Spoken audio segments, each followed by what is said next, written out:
Hoje a gente vai mergulhar numa ideia que é simplesmente fascinante, tirada do livro Místicos da Renascença, de Rudolf Steiner.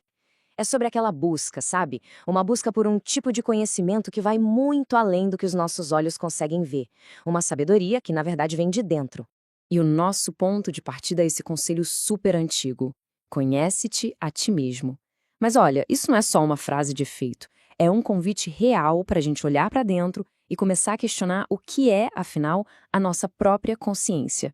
E essa jornada, como a gente vai ver, pode mudar completamente o jeito como percebemos a realidade. Para entender bem essa jornada, vamos seguir um mapa de 5 etapas.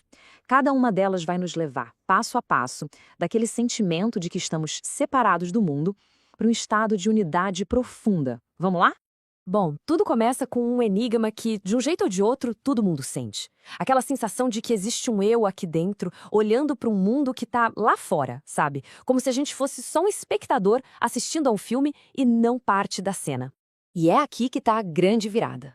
Quando a gente olha para uma árvore, por exemplo, ela parece algo externo, pronto, acabado. Mas quando olhamos para dentro, para o autoconhecimento, e a gente não é só observador. A gente está dentro da própria experiência, participando ativamente da criação daquilo que estamos percebendo. É uma diferença fundamental. A analogia do Fichte aqui é simplesmente perfeita para ilustrar esse desafio. Tentar explicar o que é o autoconhecimento para alguém que ainda não despertou esse sentido interior é como tentar descrever a cor vermelha para quem nasceu cego. As palavras sozinhas não conseguem dar conta da experiência real. E é aí que o problema se instala. O nosso conhecimento do dia a dia sobre o mundo acaba sendo só isso, uma cópia, uma foto mental que nos deixa presos nessa sensação de separação. É exatamente essa parede invisível que os místicos estavam determinados a derrubar. Mas como eles fizeram isso? A resposta não era acumular mais informação sobre o mundo lá fora. Pelo contrário, era despertar uma forma de percepção totalmente nova. Esse tal de sentido interior, ele não é passivo, não é como uma câmera que só registra imagens. Ele é ativo, ele interage com o mundo de um jeito tão profundo, tão íntimo, que a essência espiritual das coisas pode, de fato, se revelar, renascer dentro da nossa própria consciência. O processo é realmente uma transformação. Imagina só, uma percepção simples, como ver uma flor, é trazida para dentro da mente. E lá dentro, esse sentido interior a ilumina.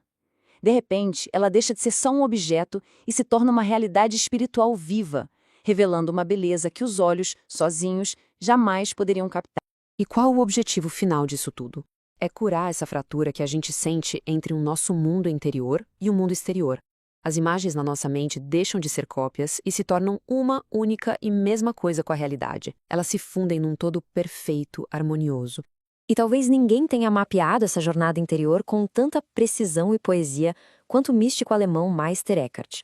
Foi ele quem nos deu a linguagem e as ferramentas para entender essa busca pela união. Olha, para a época dele, a ideia do Eckhart era algo assim, revolucionário. Ele dizia que a conexão mais profunda com o divino não estava nos rituais da igreja, na autoridade de fora, mas sim numa jornada corajosa para dentro de si. E aqui está a grande virada de chave do ensinamento dele. Para Eckhart, o conhecimento verdadeiro não é sobre uma pessoa conhecendo um objeto. É um ato de fusão.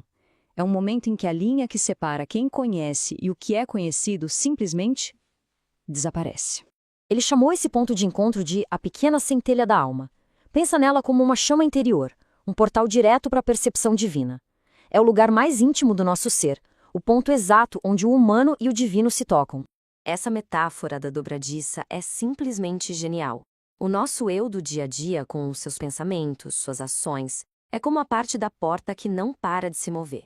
Mas a centelha, o nosso eu mais profundo, é a dobradiça, o ponto fixo, silencioso que permite todo esse movimento. Mas, saber sobre a dobradiça não é a mesma coisa que ser a dobradiça. E é exatamente aqui que a história de Johannes Tauler nos mostra a diferença crucial entre a teoria e a vida real, a prática. Tauler era um mestre em explicar as ideias de Eckhart. Ele conhecia o mapa de cor e salteado. O problema é que ele estava prestes a descobrir que conhecer um mapa não é, nem de longe, a mesma coisa que fazer a viagem. A jornada do Tauler é incrível porque ela nos mostra que a sabedoria de verdade não vem dos livros, mas do silêncio, do trabalho interior.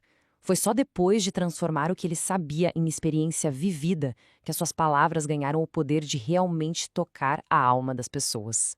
E aqui está a grande lição dessa tradição toda. A verdade não é uma coisa que se aprende, é algo que acontece dentro da gente, uma transformação pessoal, profunda e intransferível.